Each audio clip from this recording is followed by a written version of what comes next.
and we're now throwing this open to the Q&A. Right, I think this is interesting, and maybe this one goes to our group of clinical professionals. And I'd be interested in this. I'd be very grateful if you could address the memorandum of understanding on conversion therapy. Would Marcus and Sue, would you like to address that one in terms of how it affects therapists and clinicians? Go on, yeah. Well, go on, Ad. So the reality is nobody is trying to do any conversion therapy for gender, and the reality is nobody manages to do any conversion therapy for sexuality, and that hasn't been a thing for ages. But such is the determination for the likes of Stonewall and the trans activists to stop any possibility of psychological inquiry for any gender confused person. There's this Trojan horse of slapping on gender onto or trans onto the therapy conversion bill. So the idea is that no one will be allowed to do any therapy which involves challenging or questioning one's gender identity. So a bit like me asking the all of a sudden I think I'm a boy or I think I'm a girl patient, or why or what, or how do you come to that conclusion? That would be, as evidenced by the expose which went wrong, it would be vilified and our lives would be ruined. So what they want is for people only to be affirmed. So if your child says, oh, I think I'm a boy, I think I'm a girl, they would only get, oh yes you are, and let's support you through it, that sort of stuff. And seeing all these politicians wearing a no, including the T, therapy conversion, including the T, or whatever those T-shirts are, being virtue signalling. It reminds me of when the Millie Blands were wearing those "This is what a feminist looks like" T-shirts, which were actually made in sweatshops by underpaid women. It's just awful virtue signalling. They obviously haven't thought about it. They certainly haven't talked to any of us clinicians about it, and they're jumping on bandwagons. And the outcome is that I'm sure if any of them had a child who suddenly came home and said, I want to have a sex change, I'm sure any of them would hope that they'd see someone psychologically who would ask them how they got to that conclusion before they had bits chopped off. I'm sure they would. I was just going to say, like, in so many ways, it's so peculiar. I mean, your job as a psychotherapist is not to be godlike and tell people how they should live their lives. It is to help differentiate. We've all got fantasies, delusions, daydreams, and reality-based thinking. Your job is to understand what the differences are and how does that understand how the person's functioning as a whole. So there is no other area. You wouldn't get a psychotic patient who says they're Henry VIII coming in. You say, well, I'll go along with the fact I'm Henry VIII. Nor are you there to disagree and say, well, he died 500 years ago, chopped off the head of a couple of wives. That's not you. Your job's to say, well, why is this person presenting in this way? So again, it's a very exceptional approach, which changes the way we operate. It's very odd. Can I throw in a good question for you while you're on screen? Do you think the CAS interim report will protect children? Are you hopeful that the interim report and the final report will do its job? It was a fantastic intervention. Hilary Cass has got a reputation for standing up, I think, against her trust in very difficult circumstances, and she's got a thorough record of being a serious researcher and clinician. I thought it was a really smart move, and the balanced way which she said, look, there's no evidence for this.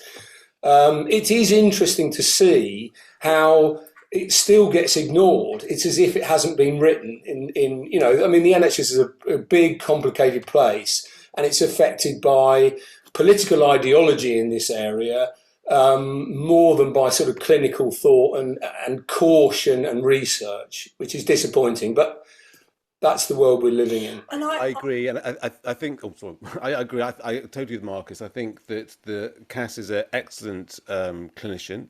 I enjoyed being talking with her as part of the review.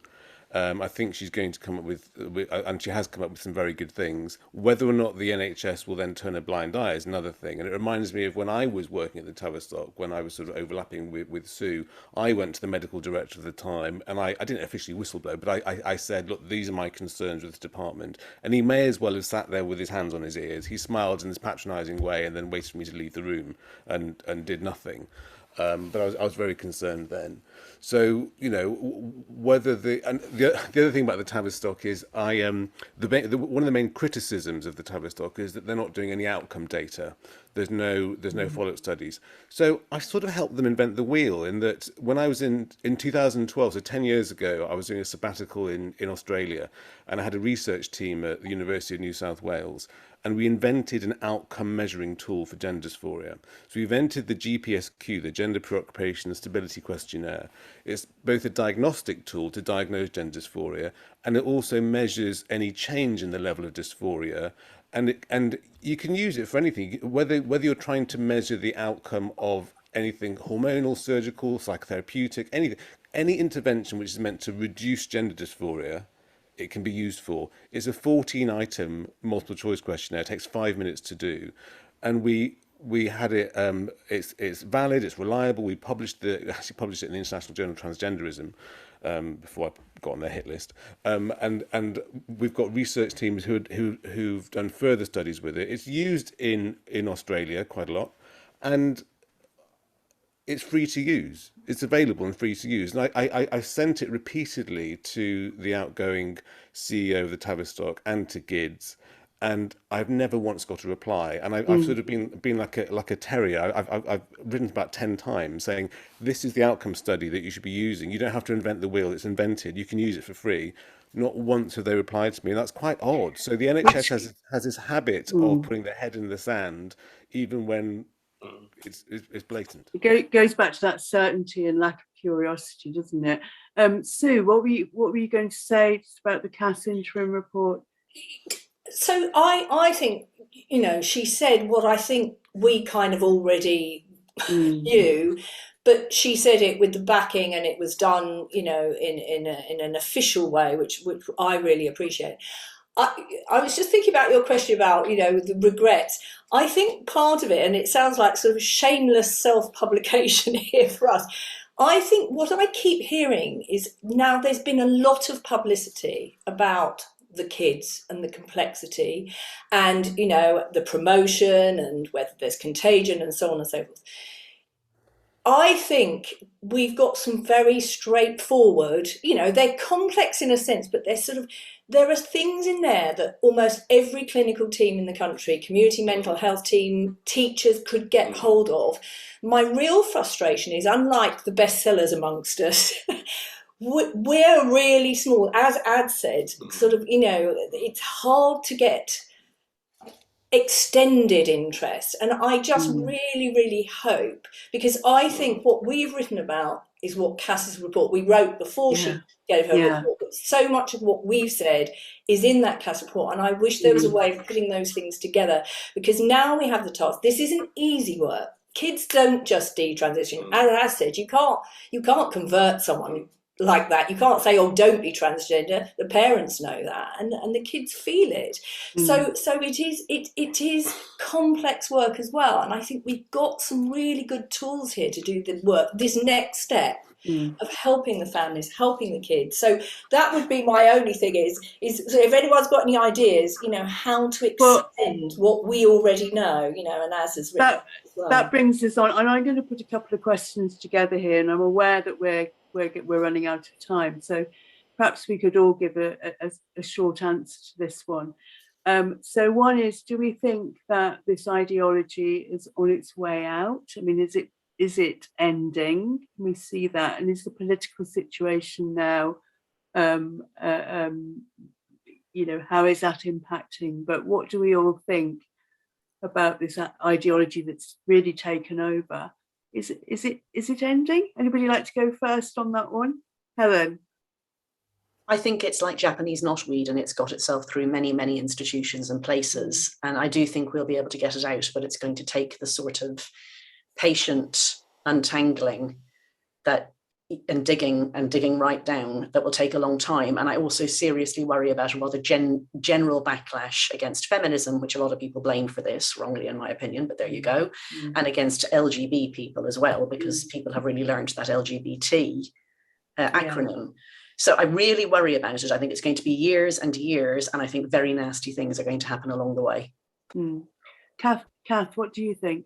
I think there's been a big change since 2018. So obviously, in some sections of the establishment, the message is out in the UK. In other sections, in a way, it's becoming more and more polarized. So the more gains we make in some areas, in a way, the more extreme the ideologues get in others. I also think it's worth mentioning the international situation.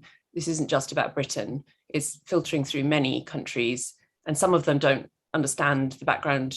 As you know, they're about 3 years behind us. And in some places like Canada, it's incredibly well established in laws that will I don't know how they'll get out. So there's an international crisis, and there's an international dimension to this, and we shouldn't forget about that either. I think it's a sad thing to say, isn't it? I think the legal cases that are going on do have a huge impact. You know, before Kira Bell and Mrs. A's case, the judicial review, we were told we were the only clinicians who would speak publicly. And now I think that's changed. You know, a lot more people are talking. But I didn't want to take that case. Who wants to do that? I love the NHS. But if doctors aren't listening, and it's the same in all the areas, it's like Maya Forstater, she's just had to take them to court, and she's been proved right. And I think, you know, the detransitioners will start to take the medics to court, you know, and it's a horrible thing to say, but I think those cases really change how we then talk about it and are able to talk about it. Rachel, what do you think? It's on its way out? I keep on thinking that the tide is going out, you know, and I think to some extent it is, because we are getting the detransition, so we are seeing what is left on the shore. I don't know. I'm eternally positive about it. I can't believe that people aren't looking at what's happening with children and seeing what's happening to their friends' children and changing their minds about it. So I remain positive that we are kind of at the very beginning edge of coming back. But, you know, as you say, it's worldwide. And it's going to possibly move from our country to India, to, you know, to places where they haven't got the same, you know, force. Huge in India, really big. What about you, Millie? Yes, I mean, I sometimes feel optimistic and sometimes less so. I think it's sort of 2 steps forward and 1 step back. And obviously it's complex. There's a global situation, like everyone said. But in terms of people being able to speak out and question what's going on, it does seem to be getting better, I think. So that's quite heartening. Although obviously, you know, we all got excited about Bette Midler and Macy Gray, and then, you know, Macy Gray's been made to kind of recant or whatever it's called. So it's 2 steps forward and 1 step back, I would say. Michelle, what's your view? No room for complacency, I think, and particularly in relation to the conversion therapy debate. And I think that's very toxic in relation to schools as well as in relation to clinical practice. This idea that every time we affirm a child's identity as being the opposite sex that they were, we allow that child to enter into a process of terrible and irreversible harm. This isn't valuing and caring for every single child. When Emily says she wants to be a boy called Leo, if we just automatically go along with that, then all that we're doing is colluding in the notion that Emily wasn't worth anything. And in that context, I think we've a very long way to go. Heather, what do you think? Well, I think it's very difficult to predict what will happen. In 2015, when Michelle and I first began to alert people to the significance of the replacement of sex with gender identity, it felt like we could hear the tsunami in the background, and we were trying to tell people something really serious is happening. It's going to affect everything, and that people were kind of, with their hands over their ears or over their eyes. They couldn't see it. I think people are beginning to see things now, which is fantastic. Sort of people who ally themselves or identify as liberal and progressive are most entrenched of all people in order to change their minds or open their minds to some kind of critical thinking. But when I was watching the Johnson fiasco, I was thinking that suddenly lots of MPs who had been quiet, who'd tolerated all kinds of behavior from him, who kept quiet about it, suddenly it shifted, and what he calls a herd mentality kicked in. I have a hope that one day all of those people who say to me personally, we completely agree with you, but we don't say it, and who've said to everybody here, has said exactly the same thing. I hope, but I may be wrong, that one day it's just going to fall. I don't know how many years it will take, but then we will have a situation in which people will say, beginning of the 21st century, wasn't that absolutely crazy? What they were advocating that for kids. Who would say such a thing? That must be bizarre. Who were these strange people who went along with this? This is a salutary lesson that ordinary people, intelligent, educated people go along with this. But I hope, and I would get very angry, but I hope one day they'll disavow that they had anything to do with this whatsoever. Phoebe, Rose wanted to add something quickly. Oh, yes. Oh, hi. I just wanted to say that I've been doing a lot of research with older teenage girls and young women around this subject, and a lot of them are really becoming disillusioned because they are seeing sexism in their communities, and they are actually hankering after real classic, I would say, feminism. And it's really interesting because, a lot of them are coming to it in surprising ways. I've had young feminists in their early 20s tell me that it's become from their questions and concerns around racism. It's come from their concerns around class analysis. They're really intelligent young women, and this is something that is swelling, but they don't have community and they don't have representation, and they really, really need that. And they really need to feel that there are other young women and other girls that they can talk to and that they connect with.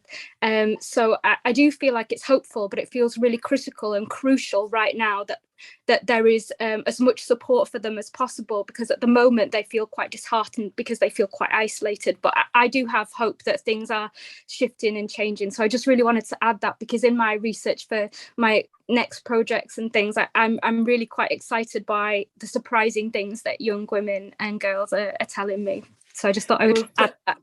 That's brilliant. Thank you, Phoebe. That's a brilliant and positive way to end this, because I do think the next generation are key. And I can, I've seen that myself, that young people are beginning to question this thing that their teachers are insisting they have to believe in, and nobody can question. So that's a really fantastic point on which to leave this webinar. And I think we can have hope and optimism that there is a generation coming up that will take over the work that we've all started. So I just want to say thank you again to everybody for making this such a fantastic event.